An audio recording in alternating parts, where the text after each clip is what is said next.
So how many strokes does it take to actually draw a line? Are you supposed to actually just put it down on the first try, or does it take a lot of tries, or what?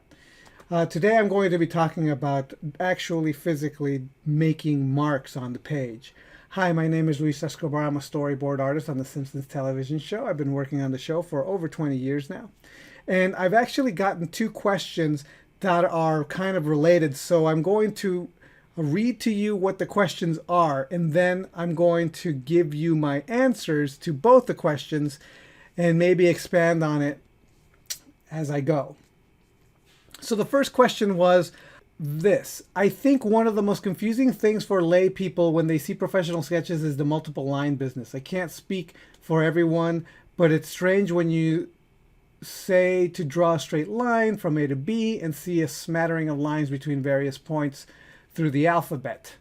I'm sure there are advantages later on, like inking, I assume, but what should newcomers know about the technique? Does it help, or is it just something that the pros do? And then the other question that is related is, should lines in this exercise, and when he's referring to this exercise, he's talking about in my website I talk about drawing lines and the types of lines, straights, C curves, and S curves. Here they are on the screen for you to see.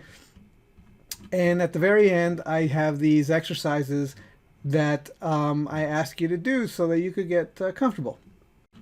So that's what he's referring to when he says the exercises. So should the lines in these exercises be done in one stroke? I have done a few pages now, but I lift my pencil about 10 times for each line I draw, and turn the paper around to get better angle to complete the C curves and S curves. Am I fooling myself to believe that I am starting to get the hang of it? All right, so both of these are about actually physically drawing lines on the paper. So this is what I answered the first person, and then I'm going to read what I answered the second person. Okay, so multiple lines are the writing equivalent to a first draft.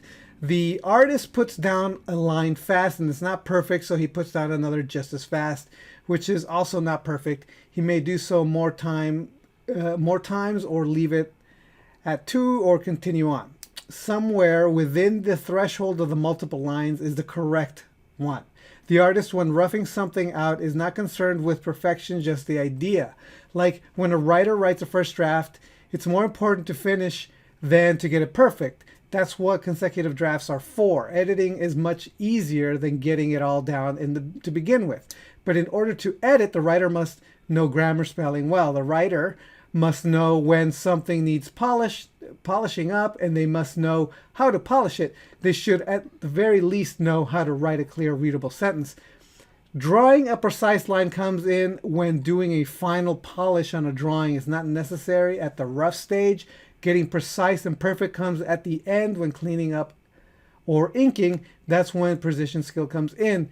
The sketch phase is about not being perfect, but getting the idea down, stopping and erasing every line that isn't perfect when sketching is just a big waste of time and stops the energy and the momentum of the work. I'm teaching precision skills simply to build confidence, because when we first learned to write sentences, we were taught to write them correctly. Only later were we taught we could break the grammatical rules sometimes. Okay, so that's my first answer to the multiple line business question. The second answer for the other question about practicing the exercising of the strokes. I say thank you for the question. Okay, multiple strokes is fine. Eventually you might want to get it down to about 3 or so. Just get more confident as you go. I'm a bit of a sloppy drawer, actually. I am. And I use multiple strokes all the time. To be honest, I didn't really know how to do a proper cleanup line until when I was on The Simpsons for about 5 years. I accepted a cleanup job on a commercial. I told the person I knew how to do it, but lied. I'd never done it before. The moment the person was gone, I called a friend that worked at Disney as a cleanup artist and asked him if I could come over to lunch that day so he could teach me and he gave me a 1-hour crash course on how to draw really clean, nice lines. Turns out cleanup guys that do such perfect lines use multiple strokes to do it also. Hey, what a surprise. And turning in the page and turning the paper is key. For years in animation, when drawing on paper, our desks were equipped with animation discs. They were designed so that when we drew, we could spin our paper as we drew. So I'm going to show you what an animation disc looks like right now. So this is an animation disc, okay? It usually has a glass in here. I took it off because it just keeps falling off and I didn't want it to break. So, but this is an animation disc. It's got pegs here. This is where we have the paper that we use, animation paper, had special design holes that just kind of fit in here. But notice that it's round. And in the back here, you can see that it's kind of like it's got like a dent, an indentation here. And so what would happen is that when you were animating, when you were using a disc, you placed it on your desk, and your desk had a hole in it, a round hole, where this just kind of slid right in. And as you drew, you would turn the disc around so that you could do your work. So it would just slide around like this. So it made it easier to spin your paper around when working, when drawing. So spinning your paper is important. You need to be able to do it. Nowadays, we use a Cintiq. You can kind of sort of rotate the Cintiq a little bit, but the programs that we use often allow us to spin the paper on the program. There's a rotate button. In a lot of the specifically designed drawing programs, there's a rotate button that allows you to spin the